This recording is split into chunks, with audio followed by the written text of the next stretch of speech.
જૂનાગઢના વિસાવદર વિધાનસભાની પેટા ચૂંટણીની જાહેરાત બાદ આમ આદમી પાર્ટીના ગુજરાત પ્રદેશ પ્રમુખ ઈસુદાન ગઢવીએ પ્રતિક્રિયા આપી છે।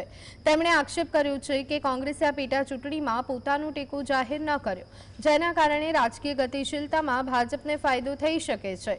ઈસુદાન ગઢવીએ વધુમાં જણાવ્યું કે આમ આદમી પાર્ટી વિસાવદર પેટા ચૂંટણીમાં પૂરા જોશની સાથે ભાગ લેશે અને ગુજરાતની જનતાના હિતો માટે કામ કરશે। આ જે ચૂંટણી છે ગુજરાતના ખેડૂતો લડવાના છે। આ ચૂંટણી આમ આદમી પાર્ટી કે માત્ર ગોપાલ ઇટાલિયા નહીં, પરંતુ આ ચૂંટણી ગુજરાતના 54 લાખ ખેડૂતો, મજૂરો, શ્રમિકોની ચૂંટણી છે। ભાજપે વારંવાર વિસાવદરની જનતાનું અપમાન કર્યું છે। ત્યાંથી ધારાસભ્ય ચૂંટાય, ભાજપનો ન ચૂંટાય, વિસાવદરની જનતા ભાજપ વિરુદ્ધ મતદાન કરે એટલે ભાજપ છે રૂપિયાના જોરે ધારાસભ્યો ખરીદવાનો ધંધો કરે છે। ત્યારે અમે આમ આદમી પાર્ટીએ પેલા સર્વે કરાવડાવ્યો કે ભાઈ હવે તમને તમારી શું ઈચ્છા છે? ત્યારે વિસાવદરની જનતા એવું કહેલું કે અમને મજબૂત લીડર આપો। આજે પણ અમે ભાજપને હરાવવા માટે તૈયાર છીએ। એટલે ગોપાલ ઇટાલિયાજી જેવા મજબૂત લીડર આપ્યા છે અમે।